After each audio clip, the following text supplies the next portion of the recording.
Amigos y amigas, luego de haber reflexionado acerca de las relaciones tóxicas, particularmente la toxicidad que presentan algunas madres en la relación con sus hijos, vamos a profundizar el factor control como una de las características típicas al interior de las relaciones tóxicas. En términos normales, el control es natural y necesario en cuanto que es el dominio de una persona que una persona ejerce sobre sí mismo. Así puede controlar sus propios pensamientos, sus emociones o sentimientos, así como sus impulsos y su conducta, en términos de autocontrol. Ahora, el manejo del control es un aprendizaje que dura toda la vida, y así como respirar, el control es el acto que realizamos consciente o inconscientemente en todo momento. De esta manera, y en función de una norma, vamos actuando en términos de ajustar o aflojar el control en nuestra vida según amerite, para acomodarse adecuadamente ante las situaciones reales del entorno. Recordemos que una vida sin normas sería una vida psicótica, sin Dios ni ley. Entonces la norma, la ley, aparece en la sociedad humana en la medida en que las personas fuimos tomando más conciencia racional acerca de la convivencia humana. De hecho, tal convivencia se rige bajo principios y valores que son los puntos de referencia para no perdernos ni hacernos daño en el proceso. Entonces, la norma ejerce un control sobre la conducta humana y ésta se dirige al cumplimiento de dichos principios y valores para facilitar y favorecer la convivencia humana en términos de equilibrio, para que haya armonía entre el propio yo y el entorno. El entorno puede ser referido al medio ambiente como al fenómeno social y familiar. De hecho, dicha armonía y equilibrio hace referencia también en el propio yo, en cuanto a la relación que existe entre la norma y los impulsos y necesidades personales. En este caso, la norma introyectada en la persona en términos de conciencia es la encargada de dirigir, guiar y gobernar el comportamiento. A esto me refiero al asegurar que el control es natural y necesario, en cuanto que es el dominio que una persona ejerce sobre sí mismo. Sin embargo, debido a la inseguridad personal, muchas personas ejercemos el control de manera inadecuada cuando pretendemos tener el poder o dominio sobre las personas y situaciones en el afán de que todo sea según el capricho o deseo basado en la idea errónea de que el bienestar y la felicidad depende de eso. En términos más sencillos, el control inadecuado se da cuando una persona pone su bienestar y felicidad en manos del control, como que necesito controlar para sentirme seguro y estar bien. Entonces, todo el empeño y afán está dirigido por la necesidad de controlarlo todo. Y es exactamente a esto lo que profesionalmente denomino como neurosis de control, puesto que se trata de un manejo insano que una persona usa del control para someter y dominar a otros. Lastimosamente, este tipo de neurosis se viene generalizando en nuestro medio a tal punto que nos hemos creado la idea de que en una relación alguien tiene que dominar al otro.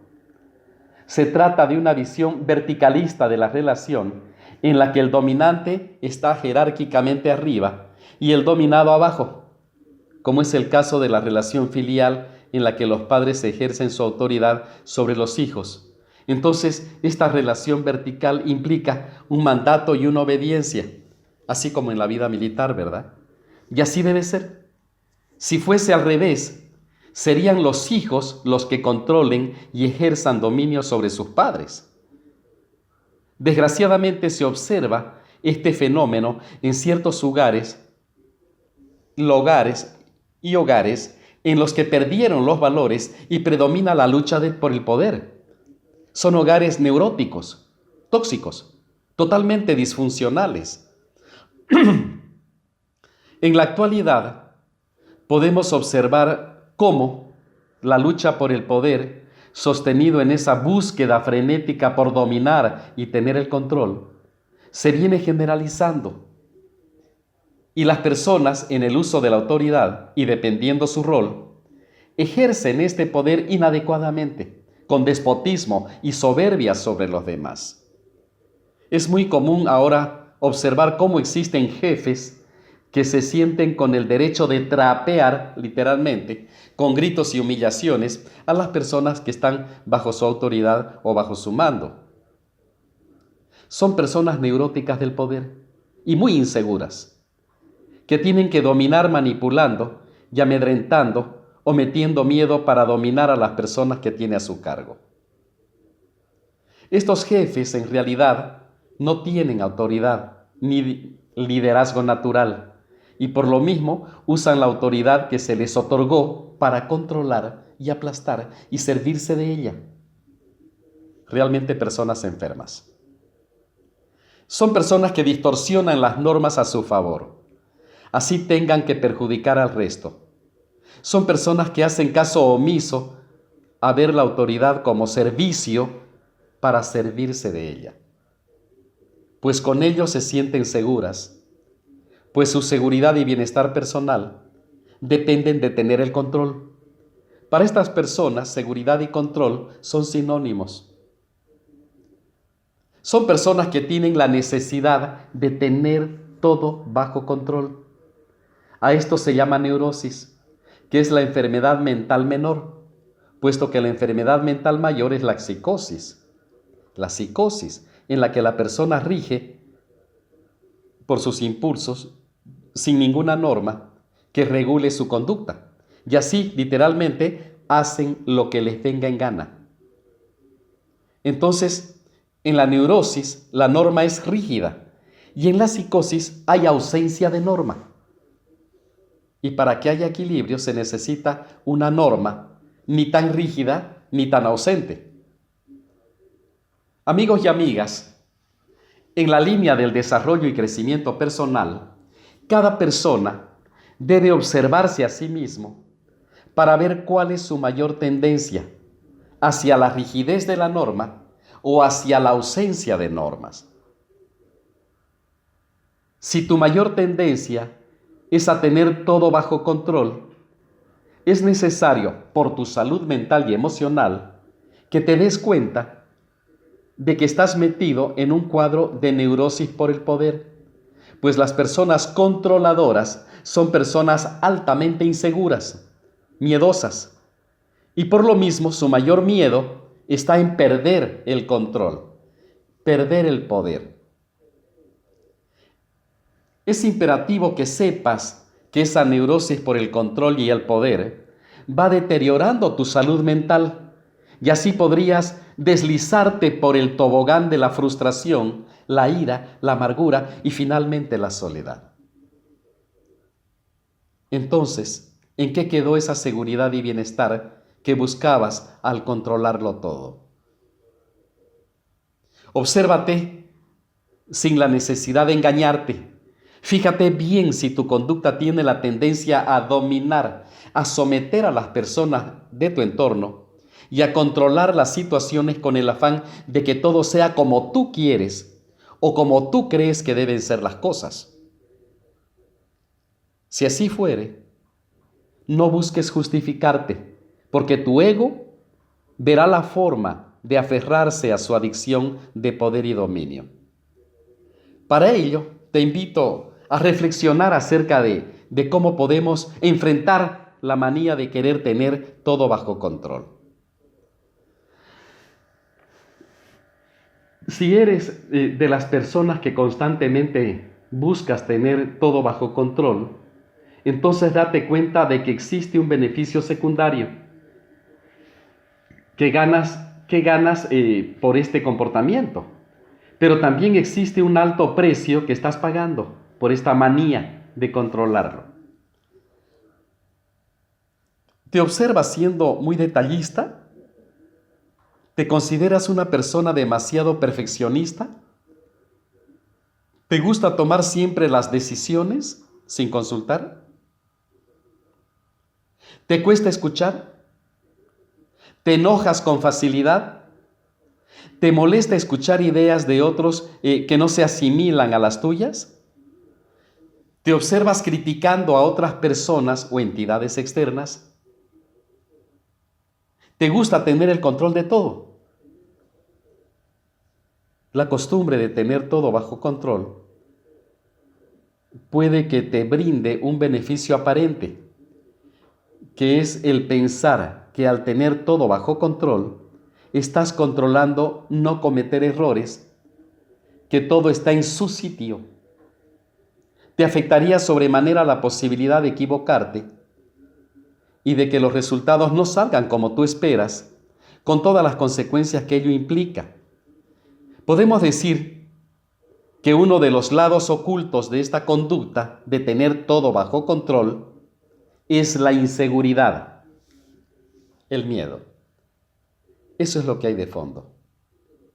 Netamente miedo. Planificar, prepararse, estar en tema, encargarse con responsabilidad de los asuntos, ser precavidos, resultan acciones positivas si se traducen en una conducta que apoya el logro de tus propósitos y tu diario vivir. Pero cuando el querer tener todo bajo control se convierte en una manía, pagas un alto precio, por ejemplo, ser intolerante a las fallas y errores que pudieran surgir. Vives pensando en el resultado y no disfrutas del proceso. No te dejas llevar por el fluir natural de la vida. Puedes llegar a distanciarte de amistades y seres queridos por tu exigencia y demanda desmedida. Te sientes todo el tiempo frustrado o frustrada. Vives en la preocupación. Te sientes tenso, contracturado. Te sientes ansioso, estresado. Sientes resentimiento por si algo ocurre que no se encontraba en tus planes o por si alguien expresa o hace cosas que no se encontraban en tu visión de cómo las cosas tendrían que ser o hacerse. Además, te enfermas. Por último, te enfermas. Y el peor castigo que te infringes es la soledad. Porque la gente, aunque te ame mucho, te va a dejar. Te va a abandonar porque a nadie le gusta ser controlado ni maltratado. El autocastigo por controlarlo todo, por pretenderlo, es la soledad. Tenlo bien presente. Para enfrentar la manía de querer tener todo bajo control, no malgastemos nuestra energía queriendo controlar las decisiones y acciones de otros o algo externo que no podemos cambiar. Siempre existirían variables, obviamente externas, sobre las que no tendremos control. No somos superhéroes, no somos omnipotentes para tener que controlarlo todo. Es una pretensión estúpida, ¿verdad que sí? Identifiquemos cuáles son esas variables o factores sobre los que nosotros no tendremos control y aceptémoslo como algo innecesario de la vida. Esto hará que la paz vuelva a nosotros, porque no estaremos luchando contra lo que en realidad no podemos cambiar. En cada situación que vivamos, enfoquémonos en lo que nosotros podemos tener control. Reconozcamos hasta dónde podemos llegar. Hagamos nuestra parte lo mejor posible. Recordemos que nosotros solo podemos ocuparnos de lo que sí tenemos control. En realidad, no podemos ocuparnos de todo ni de todos. No nos engañemos. Para enfrentar la manía de querer tener todo bajo control, también identifiquemos y reconozcamos nuestros miedos y enfrentémoslo. Podemos trabajarlos comprendiendo cuáles son los mensajes ocultos que traen a nuestra vida. Traspasando nuestros miedos, encontraremos nuevas posibilidades de vivir en armonía y en consonancia con nuestros propósitos más importantes. Recordemos que el miedo es contrario al amor. El amor es la energía que nos permite crecer. En cambio, el miedo nos paraliza y no nos permite avanzar para crecer. Yo, personalmente, tengo la impresión de que el miedo es similar a la neblina.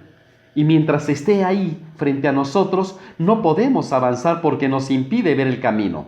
Pero cuando el sol se levanta, la neblina se retira, dejándonos ver la claridad de la ruta para poder proseguir y avanzar. Entonces el miedo es inconsistente como el humo, como la neblina. Sentimos su efecto, pero en realidad no existe. El miedo es solo un sentimiento que surge cuando nos sentimos inseguros y de manera particular cuando nos desconectamos del poder que está dentro de nosotros mismos. Ese poder que es como una chispa que Dios nos dio salido de su propio poder. Cuando digo que nos desconectamos, hago referencia a la separación que nos trajo el pecado y nos indujo a vivir a espaldas de Dios. Vale decir, vivir en la oscuridad, donde el miedo impera como sentimiento y nos drena la vida al inmovilizarla sin posibilidad de cambio, sin el poder de lanzarnos a la vida en dinámica progresiva hacia Dios, hacia el absoluto. En términos de educación, el método de usar el miedo para poner límites a los hijos solo sirve para que estén quietos y paralizarlos para que no molesten. Ahora ya les dan celular para que no molesten. Pero con ello estamos insertando en su alma la separación y con ella la inseguridad que presenta la desconfianza en el propio poder. Amigos y amigas, se supone que educar es potenciar, ¿verdad? Entonces educar en el miedo es una aberración, pues va contra el amor, que es energía que construye, eleva y otorga plenitud, que es la vocación que tenemos los humanos por el solo hecho de ser personas.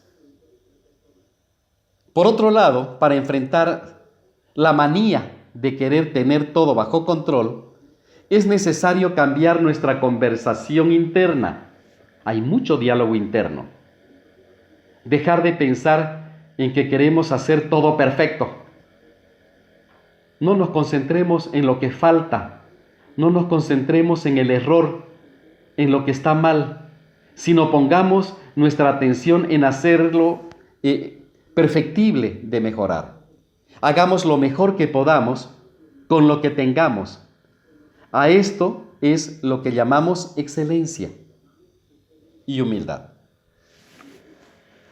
De modo que hasta donde podamos llegar es perfecto.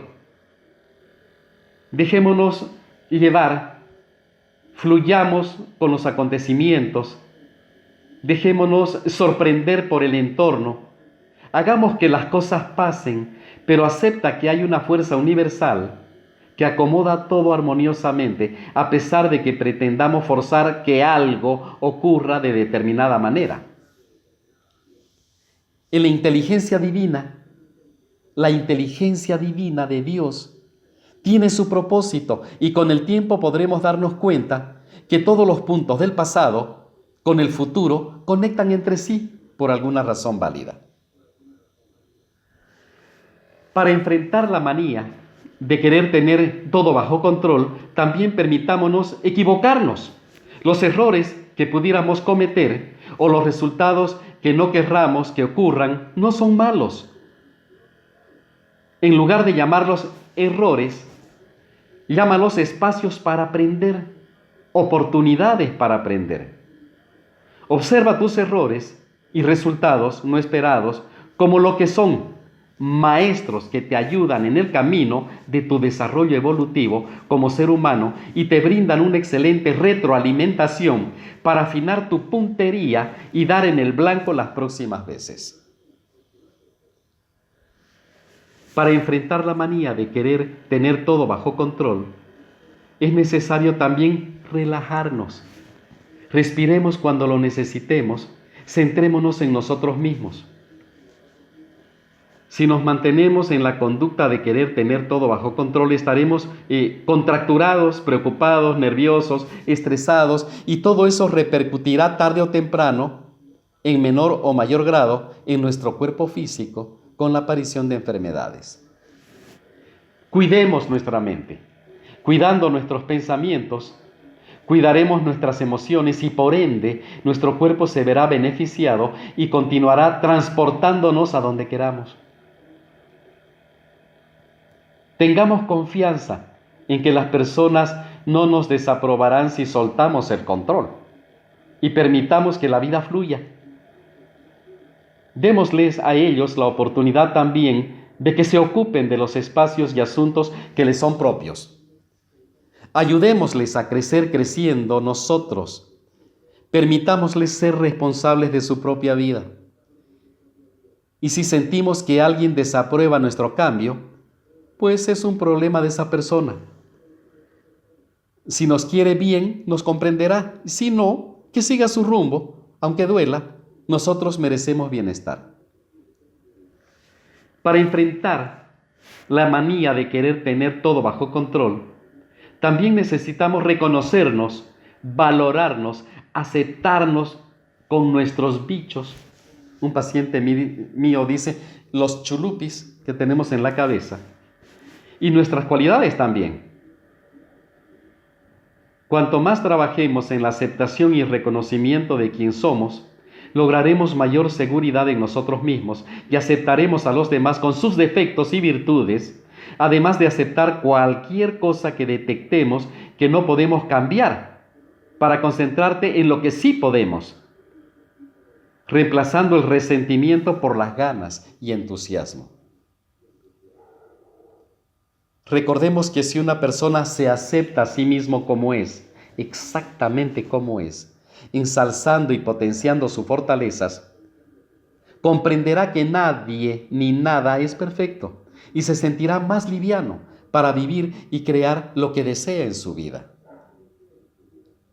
Por otro lado, mantente al acecho de ti mismo, no de los demás, al acecho de ti mismo. Cuando te observemos queriendo tener todo bajo control, paremos nuestra marcha un momento, reflexionemos y pensemos que el único autocontrol que cada uno necesitamos es el de nuestros pensamientos. Allí es donde tenemos que influir para dirigir nuestras emociones y acciones personales hacia los resultados que cada uno desee, haciendo uso de lo mejor que podamos de nosotros mismos y de lo externo para lograr nuestro propósito. Esas son las pautas o reflexiones que nos ayudarán a enfrentar la costumbre de tener todo bajo control. Lo más probable es que si tuviste unos padres controladores, este patrón de conducta se te quedó pegado y crees que eso es adecuado, porque eso fue el modelo que recibiste. Resumiendo, en lugar de lo que está pasando, hagamos importante cómo nos sentimos. En lugar de dejarnos llevar por la situación, hagamos importante nuestro equilibrio. En lugar de buscar tener la razón y tener respuesta para todo, hagamos importante la relación. En lugar de enfocarnos en las circunstancias que no son como a nosotros nos gustaría que fueran, hagamos importante nuestros objetivos y sueños personales, sin la necesidad de utilizar a la gente.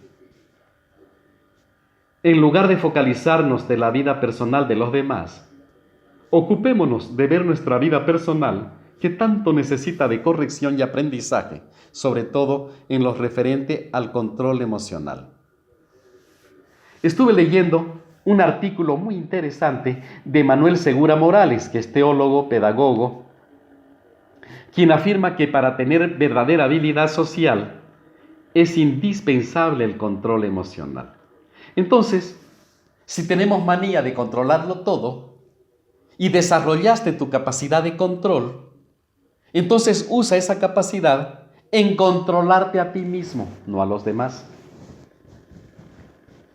Por otro lado, Michelle, de la Universidad de Columbia, ha demostrado que quienes son capaces de controlar sus emociones y diferir la gratificación son personas con más capacidad de empatía, más queridas y populares y con más éxitos en los estudios y en el trabajo. Para ser personas asertivas hay que controlar la ira, que lleva a responder mal a quien me habló mal, y controlar la pereza, que me lleva a negar un favor que podríamos hacer fácilmente. Ser asertivo es el ideal, pero no es fácil. Hay que desarrollarlo. Para controlar las emociones hay que reconocerlas en nosotros mismos y en otras personas. Hay que saber identificar esas emociones, cuando las sentimos y cuando otras personas las expresan. Profesionalmente, tanto en mis talleres grupales de desarrollo personal, de manera particular en el taller de autoestima y relaciones, así como en mi experiencia de intervención individual, por años y con cierta frecuencia, vengo observando la dificultad que presentan muchas personas en conectarse con sus propios sentimientos. Y por lo mismo, la limitación de expresar exactamente lo que sienten. Por ejemplo, me da mucha tristeza, o tengo mucha rabia, o me siento impotente, o esta culpa me atormenta, entre otros. Por lo general, a las personas que se les dificulta conectarse con sus propios sentimientos para poder expresarlos, suelen quedarse en el plano netamente racional. Cuando se les pregunta, ¿qué estás sintiendo? ¿O qué te hace sentir eso? Responden algo así como, creo que si yo me voy, todo cambiaría. O siento que él no me valora. De esta manera, racionalizan en lugar de sentir y expresar.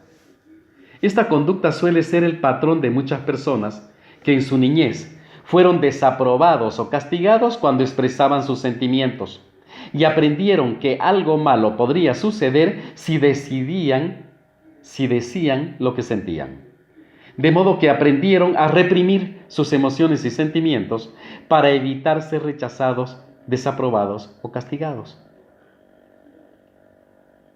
En la línea de la educación escolar, existe un juego sencillo para aprender ese reconocimiento de emociones, que es presentar a la clase fotos de revistas, cuando diferentes emociones o trozos de películas tomados en video, por ejemplo, y pedirles que pongan nombre a esas emociones. A continuación se puede repartir unas fichas donde está escrito el nombre de una emoción, ya sea el miedo, alegría, tristeza, asco, sorpresa, etc. Esta ficha no la ve el resto de la clase, sino quien la recibe. Se le pide que intente manifestar esa emoción con gestos y el resto de la clase debe identificarla. El no controlar nuestras emociones y a veces ni conocerlas se puede llamar analfabetismo emocional. Y hay muchos analfabetos emocionales.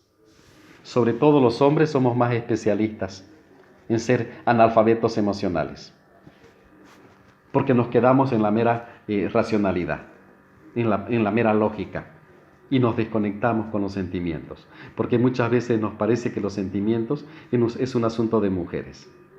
Es un error pensar eso.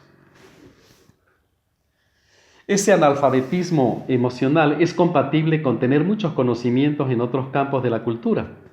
Así, personas con carreras universitarias, incluso con responsabilidades docentes, son a veces incapaces de dominar su ira o de sobreponerse a su tristeza.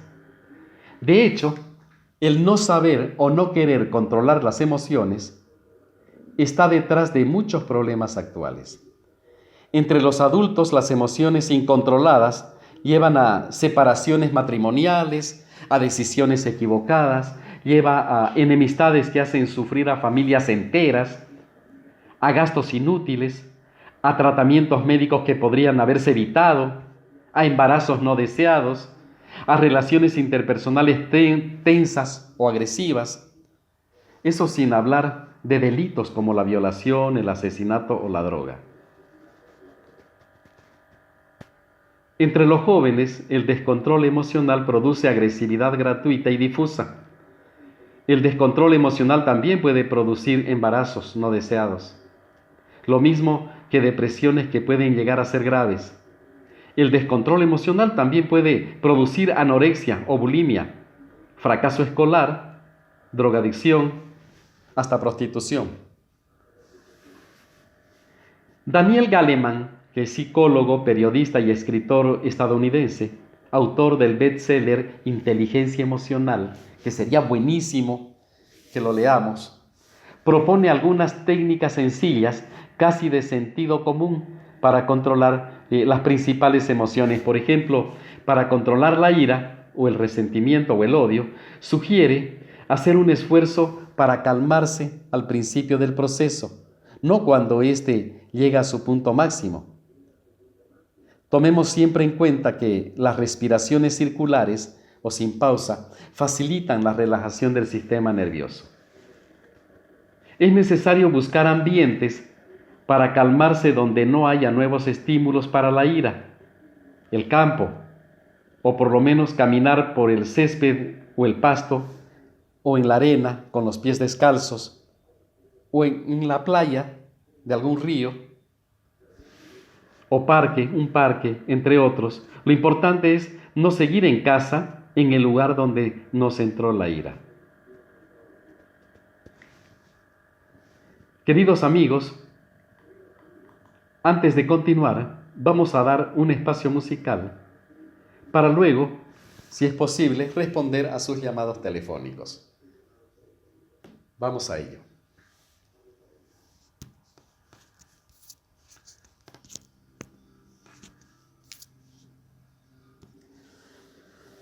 Amigos y amigas, para controlar las principales emociones, hacer ejercicio físico relajante, no violento. Nadar, pasear, practicar algún deporte, entre otros. También es bueno el remedio, es respirar de manera circular, como ya mencioné, o sin pausas, hasta llegar a 20 respiraciones. La idea popular de contar hasta 10 o hasta 20, antes de responder, estando con ira o rabia, si estamos enfadados, solo facilita la represión de la ira. Pero no ayuda. Es buena técnica golpear el piso con una almohada sin pensar en la persona que nos agravió. Simplemente soltamos la ira de dentro hacia afuera para librarnos de ella. En los años 60 en Estados Unidos se puso muy en boga colocar una bolsa de arena en los garajes. Entonces llegaba el señor al garaje y le daba puños y puños como boxeador y ya subía a su casa a la cena con mucha tranquilidad. Entonces el hecho de golpear algo de forma adecuada y no dañar nada, ni dañarse las manos, los puños, hace de que la ira salga del cuerpo hacia afuera y se libera de ella. Para controlar la angustia o la ansiedad, o la inseguridad o las fobias, hacer ejercicio físico relajante, ejercicios respiratorios, nadar pausadamente, ir al campo, pescar. Igual podemos salir a dar una vuelta al parque más cercano o darle una vuelta a la manzana de tu casa, entre otros. Ayuda. Discutir esos pensamientos angustiosos con un amigo de toda confianza para que nos ayude a objetivarlos y a encontrar soluciones realistas. Enfrentarse a esas fobias y situaciones en pequeñas dosis a modo de vacuna para terminar por vencerlas. Muchas personas emplean el método llamado aproximación sistemática en la psicología conductual en su vida cotidiana. Recibir el afecto y las caricias de quienes nos quieren. Nunca, por ningún motivo, Rechacemos las expresiones de afecto que nos den. Estas se expresan a modo de caricias, miradas cálidas, palabras tiernas. Nuestra alma se alimenta del amor en términos de ternura. Recordemos que la falta de amor tiene tremendas consecuencias en la conducta. Simplemente dejémonos querer. También distraerse con actividades interesantes, hacer uso de la recreación, que es un área imprescindible para nuestra salud emocional.